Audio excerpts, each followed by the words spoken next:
Welcome back to Talk Tickers. Today, we're diving into a real head-scratcher from Zscaler's latest earnings call. I mean, the company absolutely crushed it. They beat expectations, they raised their forecast. So why on earth did the stock end up in the red?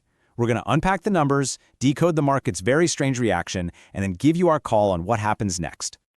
And this, right here, is the whole mystery in a nutshell. On one hand, you have an 11% earnings beat. Fantastic.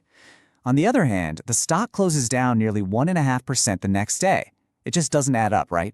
So what exactly is going on here? Well, before we can solve that puzzle, you have to understand just how strong these results really were. Okay, so before we try and get inside the market's head, let's just stick to the facts. Let's look at the numbers, because on paper, this quarter was an absolute home run.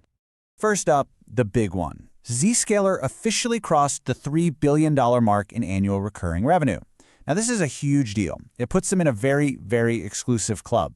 As their CEO pointed out, they're one of just 2 pure-play SaaS security companies to ever hit this number. That's a massive statement about their scale and their leadership in the market. And what about future growth? Well, that's where calculated billings come in.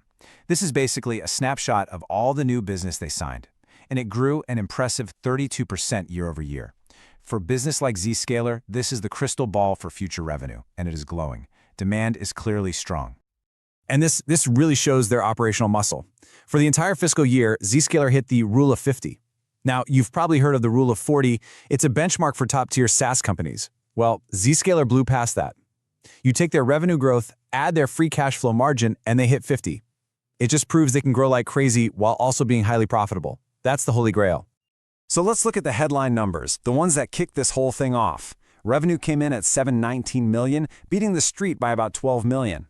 And on the bottom line, non-GAAP EPS was 89 cents, crushing the 80-cent consensus. It was a clean, solid beat across the board. So the point is, you can't argue with the numbers. They were good. Period.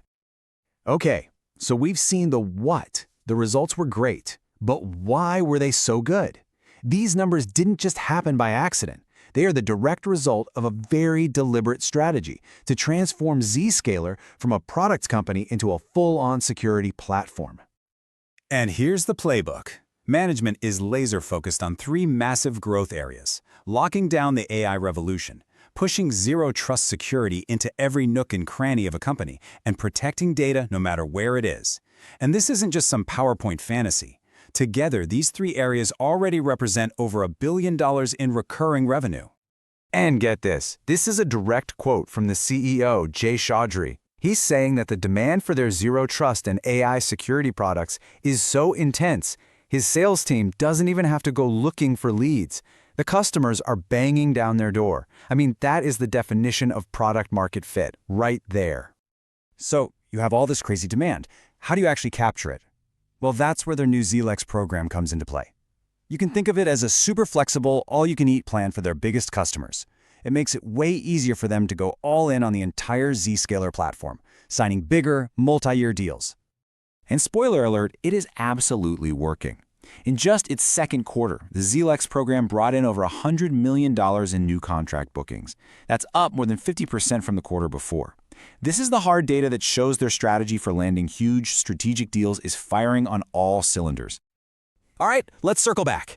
The results were fantastic. The strategy is clearly working, which brings us right back to that initial question. Why did the stock fizzle out? So let's just walk through the timeline step by step. The earnings dropped after the bell on September 2nd. The stock immediately shot up about 3%, looking good. But then, the next day, it was a slow bleed.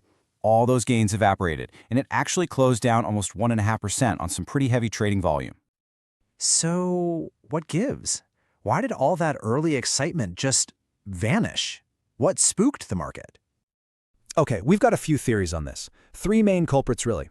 First, Zscaler is not a cheap stock. It trades at a high valuation, which means the bar for performance is set incredibly high.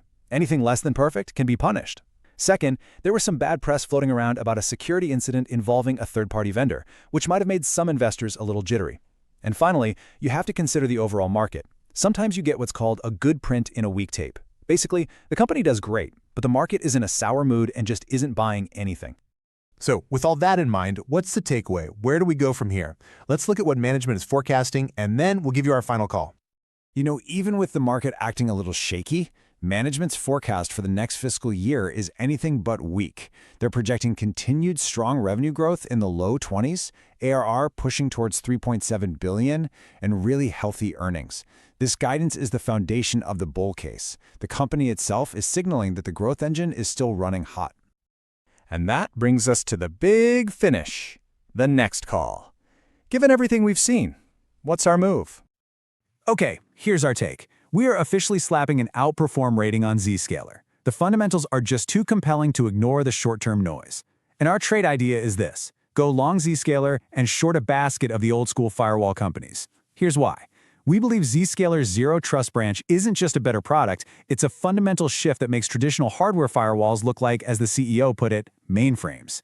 It's a changing of the guard, and that creates a massive tailwind for Zscaler and a structural headwind for the legacy guys. You're basically betting on the future of cybersecurity architecture against its past. And as always, our final reminder, this is not financial advice. Please be sure to do your own homework.